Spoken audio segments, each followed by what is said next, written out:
anges déchus sous forme humaine qui appartiennent à la deuxième humanité de ce monde. D'accord? Il y a les vrais êtres humains qui sont les enfants de Dieu. Et puis vous avez les faux êtres humains, enfants de Satan, qui sont des démons, qui ont des corps d'êtres humains et qui pourrissent la vie des vrais êtres humains, qui font de la terre un enfer. Donc vous pouvez voir que dans ce clip de Chris Rea, à travers ce cube qui s'approche, vous pouvez voir que les réalisateurs de ce clip connaissent la réalité spirituelle de ce monde. Vous voyez qu'il y a un message qui est sous-entendu dans ce clip. N'oubliez pas que le clip s'intitule The Road to Hell. Donc vous voyez que le monde musico-artistique, le monde artistique tout court, connaît les réalités spirituelles de ce monde et il le montre de manière subliminale.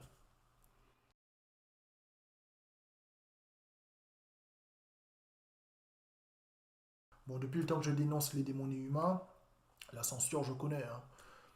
Blocage du compteur de vues, disparition surnaturelle de pouces bleus, phénomènes étranges dans les statistiques. Bon, j'ai envie de dire à ce niveau-là, rien de nouveau sous le soleil. Mais là, je constate que la censure est en train de s'amplifier encore, elle monte encore d'un cran, au point de toucher même le moteur de recherche de YouTube. Je m'explique. Comme vous le savez, lorsque vous faites une recherche sur YouTube, par l'intermédiaire du moteur de recherche de YouTube, vous tapez un mot ou plusieurs mots, et puis vous avez une liste déroulante de suggestions qui apparaît. Bien. Avant, lorsque vous faisiez une recherche sur les démons humains, donc vous alliez dans le moteur de recherche de YouTube, vous tapiez démon nez, et puis normalement, vous aviez une liste déroulante de suggestions qui complétait votre recherche. Donc c'était écrit démon nez humain démasqué par exemple, démon nez humain ceci ou cela, ou démon nez humain tout court. Ça complétait en tout cas ce que vous recherchiez. Et bien maintenant, je constate que vous tapez démon né humain et vous n'avez plus de liste déroulante de suggestions. Le moteur de recherche de YouTube n'affiche plus une liste déroulante de suggestions. Vous voyez, donc vous devez vraiment vous débrouiller pour taper démon né humain correctement pour ensuite pouvoir trouver le contenu correspondant. Donc voici une méthode de censure inattendue qui consiste à effacer les suggestions de recherche de manière à ce que lorsque vous effectuez une recherche sur les démons humains, vous soyez obligé de faire cette recherche le plus manuellement possible, vraiment sans aucune aide de YouTube. C'est très particulier et donc je tenais quand même à vous prévenir de cette méthode de censure. Donc, je résume, vous faites une recherche sur...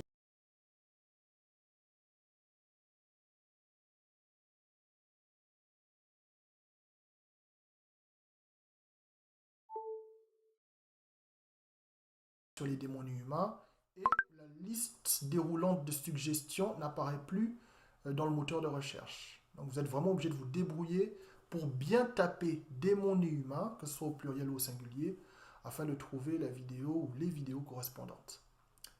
Ça, comme méthode de censure, c'est original.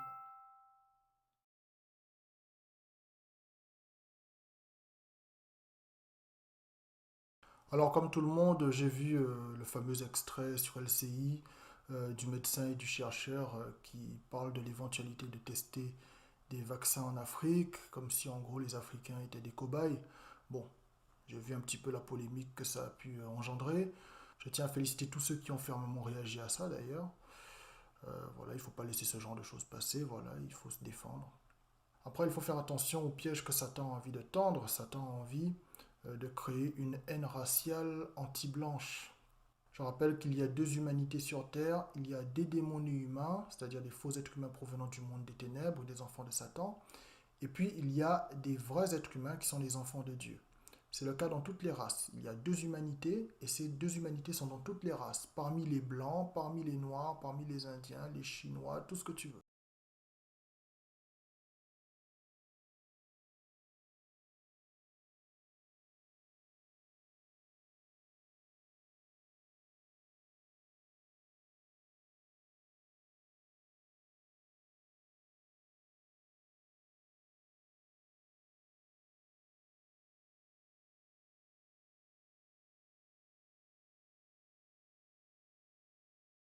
monde sont des démons humains, des enfants de Satan. Les décisions politiques qu'ils prennent sont insufflées par Satan. Le rêve de Satan est de créer un conflit sanglant entre des personnes africaines qui ont une colère légitime compte tenu de leur histoire, de l'esclavage, de la colonisation et du pillage de leur continent. Colère légitime. Donc de créer un conflit entre ces personnes africaines et puis des blancs du quotidien qui eux-mêmes sont des victimes des dirigeants politiques enfants de Satan, qui prennent des décisions sur leur dos et qui s'en servent comme bouclier humain. Les peuples européens, les peuples africains, les peuples asiatiques, etc., sont de la chair à canon pour les démons nés humains qui les dirigent. C'est le monde de Satan, ne l'oubliez pas. Ne tombons pas dans le piège d'un conflit racial. Quelle erreur on commettrait? Quel bain de sang inutile on commettrait? Les démons humains sont de toute race. Ils sont blancs, noirs, métis, jaunes, tout ce que tu veux. C'est la deuxième humanité de ce monde. C'est toujours important de le rappeler. Je vous le dis, si vous tombez dans ce piège de la haine raciale, Satan a gagné. Satan a gagné. Vous savez, les inégalités de traitement selon la couleur de la peau, ça ne concerne pas uniquement les pays majoritairement blancs. Vous prenez un pays comme l'Inde, par exemple, eh bien vous allez voir que ce qui détermine la réussite sociale, le rang social, eh bien c'est le niveau de clarté de la peau. Des Indiens à la peau claire ont une plus grande réussite sociale, les Indiens à la peau plus foncée ont une moins bonne réussite sociale. Vous prenez les films indiens de Bollywood, vous allez voir que les rôles les plus valorisants sont donnés aux Indiens qui sont plus clairs de peau. Les Indiens qui sont plus foncés de peau, ils ont des rôles subalternes, des rôles de domestiques, par exemple. C'est une réalité. Vous voyez, vous prenez un pays comme le Bangladesh, par exemple, même chose. Le niveau de clarté de la peau détermine la réussite sociale. Qu'est-ce que tu penses de ma couleur de peau? Alors moi au départ j'ai grandi dans un concept où on nous vante la beauté des peaux claires, pas forcément des traits de visage, et ça c'est secondaire, mais en général quand quelqu'un a une peau claire, on la valorise. Et moi naturellement, si à 18 ans j'ai réussi à aller vers Kalinka, c'est parce que c'est un concept qui n'était pas complètement enregistré. Mais c'est vrai qu'une fois que je me suis mis avec elle, j'ai quand même réfléchi à ce sujet, quelles vont être les réactions des autres, et ça a fini par me troubler un moment parce que voilà, et c'est l'une des raisons pour laquelle d'ailleurs j'ai voulu aller au bout de ma démarche à l'épouser pour démontrer comme quoi il faut pas qu'on se mette ce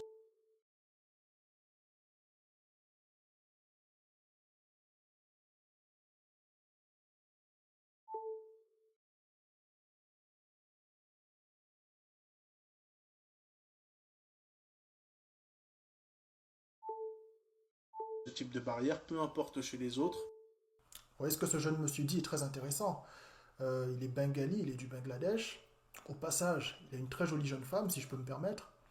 Euh, il fait part de la réalité sociale de son pays, le Bangladesh. Donc, le niveau de clarté de la peau est facteur de réussite sociale. La clarté de la peau détermine le rang social. C'est une réalité. Et c'est une réalité qui ne concerne pas uniquement les pays majoritairement blancs.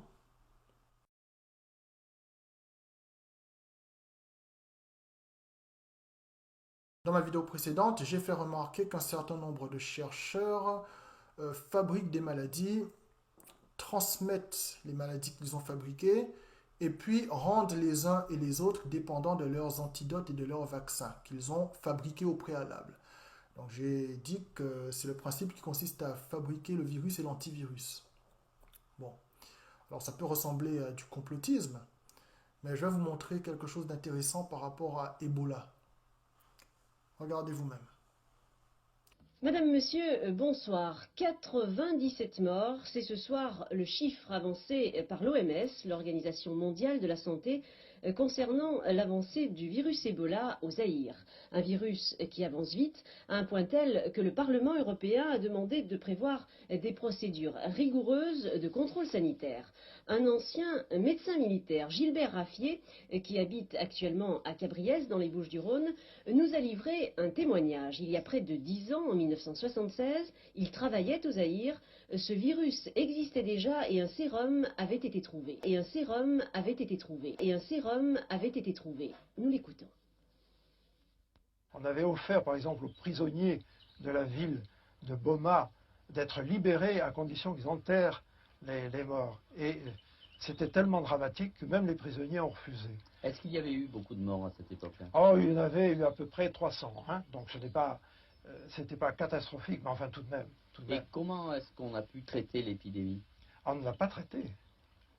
On a assisté à son éclosion, on a assisté à son expansion et on a assisté à sa disparition. Naturelle. Mais naturelle. Et en 1976, des médecins et des chercheurs français et belges ont réalisé un sérum. Il a été testé sur un chercheur à Salisbury, en Angleterre, qui avait été contaminé par un tube qu'il avait cassé, et on a remarqué qu'il commençait à développer la maladie. On lui a injecté du sérum et il a été sauvé. C'est le seul cas que je connaisse, mais il y en a peut-être probablement d'autres, et actuellement, on devrait pouvoir s'en servir. Ce que ce médecin militaire dit est très intéressant. Il vous dit qu'en 1976, un chercheur en Angleterre a contracté la maladie d'Ebola en cassant accidentellement un tube à essai. Il s'avère que des chercheurs et des médecins français et belges avaient découvert un sérum pour soigner la maladie d'Ebola. Le chercheur en Angleterre qui a contracté accidentellement la maladie et qui a commencé à la développer, donc ce chercheur s'est fait administrer ce sérum. Il a été guéri. Question. Depuis toutes ces années durant lesquelles l'épidémie d'Ebola a sévi, avez-vous entendu parler de ce sérum fabriqué en 1976 qui aurait pu sauver des vies?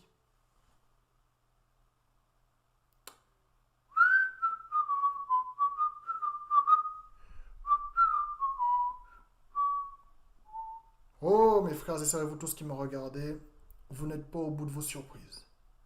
Je vous le dis tout de suite. C'est la loi de l'offre et de la demande. Demain, une épidémie naturelle ou fabriquée sévit. En un an, cette épidémie fait 10 morts. Quel sera le niveau de commande des vaccins? Il sera faible. Pas assez de morts. Imaginons que cette même épidémie, en un an, fasse 50 000 morts. Quel sera le niveau de commande des vaccins? Évidemment, la commande sera forte. C'est la loi de l'offre et de la demande. Sauf que la demande est régulée par un facteur macabre. Le nombre de victimes de l'épidémie. Pigé?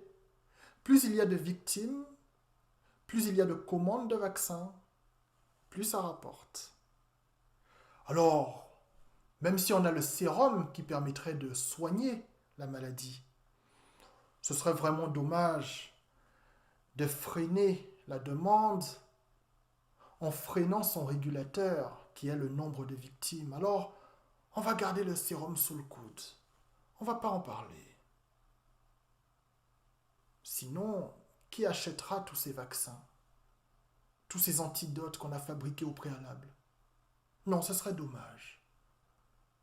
Ne parlons pas de ce sérum. Laissons le nombre de morts grimper. Et puis, la commande sera influencée par cela. Je peux vous dire une seule chose. Les flammes de l'enfer sont impatientes. Le feu de l'enfer, vous n'avez jamais connu un feu comme ça. Je vous dis, Je connais des médecins et des chercheurs qui vont expérimenter, comme ils aiment les expériences, ils vont expérimenter un feu qu'ils n'ont jamais senti de leur vie. Le feu de l'enfer sera tellement ardent, mes frères et sœurs. Il ne faut pas connaître un feu comme ça.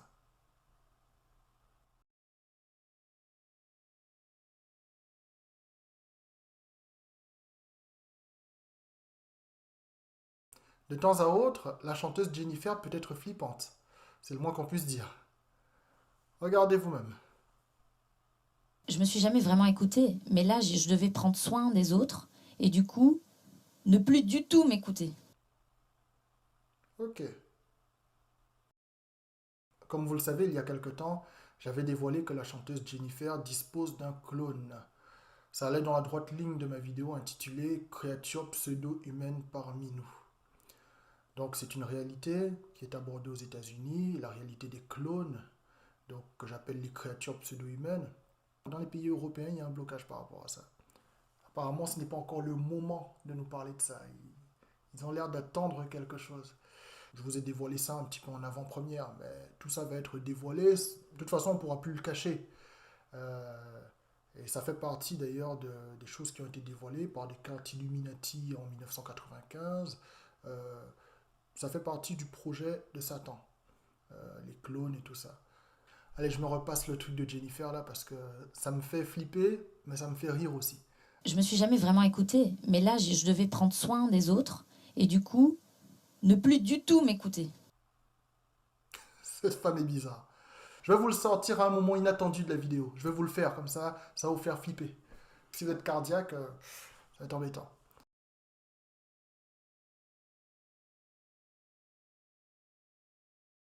J'ai une petite chose à vous dire sur les personnes qui vendent leur âme au diable. Il faut que vous sachiez que beaucoup de personnes dont vous apprenez qu'elles ont vendu leur âme au diable, ce sont des personnes qui sont déjà des enfants de Satan à la base, des démons nés humains, donc des anges déchus sous forme humaine, des démons sous forme humaine, des faux êtres humains provenant du monde des ténèbres. Donc, ces personnes ont déjà ce statut de démons et elles ne font qu'officialiser leur appartenance à Satan par le fait de vendre leur âme au diable. D'accord ? Les autres êtres humains, les enfants de Dieu, qui, dans un moment d'égarement, de faiblesse, vendent leur âme au diable, il faut savoir que Dieu va tout faire pour les récupérer, pour les ramener, entre guillemets, sur le rivage. D'accord ? Parce que quand on est enfant de Dieu, Dieu ne nous abandonne jamais. Dieu sait dans quelles circonstances on commet une erreur. Donc, Dieu ne va jamais abandonner son enfant. Soyez bien informés que la plupart des personnes qui vendent leur âme au diable, ce sont déjà des diables avec des corps d'êtres humains, donc des démons et humains.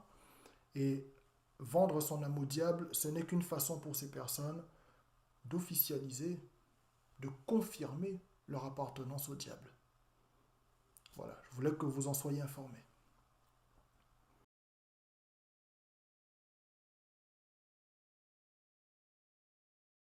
Encore une chose, je souhaite vous faire une piqûre de rappel sur l'hypnose.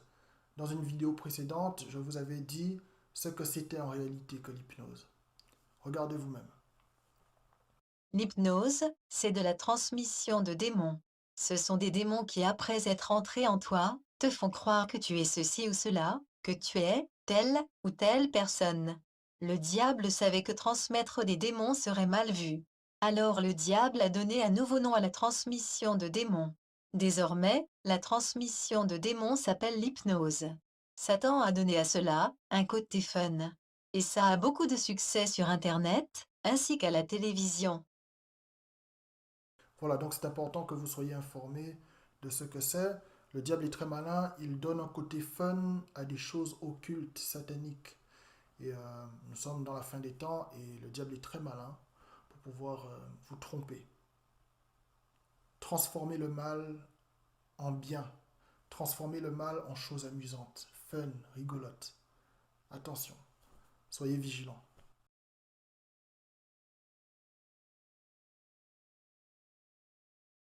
Il ne faut pas oublier que nous avons l'éternité. Ne cédez pas à la peur. L'éternité, c'est le plus important. Si vous mourrez, vous êtes éternel, ne l'oubliez pas. Notre place est au ciel. D'accord ? Notre meilleure vie, elle est éternelle et elle est au ciel. Donc quoi qu'il nous arrive sur terre, nous n'avons rien à craindre. Souvenez-vous-en, c'est important. D'accord? Nous sommes des enfants de Dieu. Nous ne devons pas céder à la peur générale.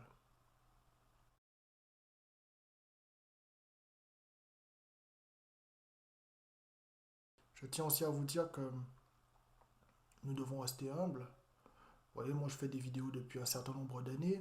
Je traite d'un sujet qui a pris une ampleur énorme avec les réseaux sociaux, le sujet des démons humains.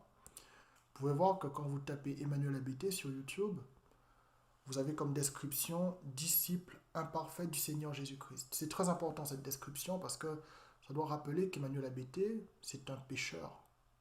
Comme vous, je suis un pécheur comme vous. Je me repens tout le temps de mes péchés, comme vous. D'accord? Il n'y a pas de gens spéciaux. Il n'y a pas de serviteur de Dieu au-dessus des autres. Jésus-Christ a dit que pour être le plus grand dans le royaume des cieux, il faut être le plus petit sur terre.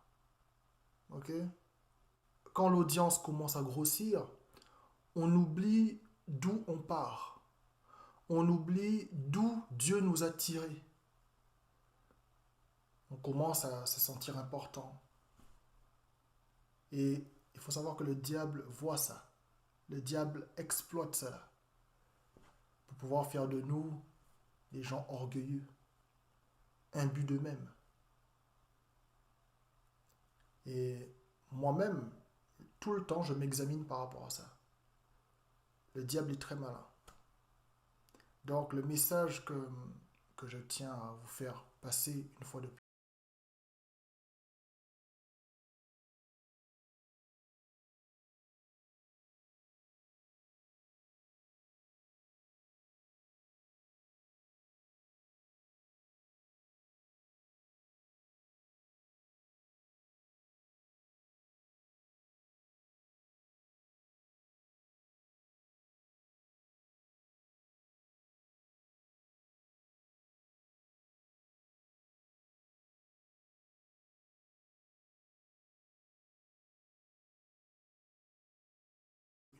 c'est humilité, humilité, humilité.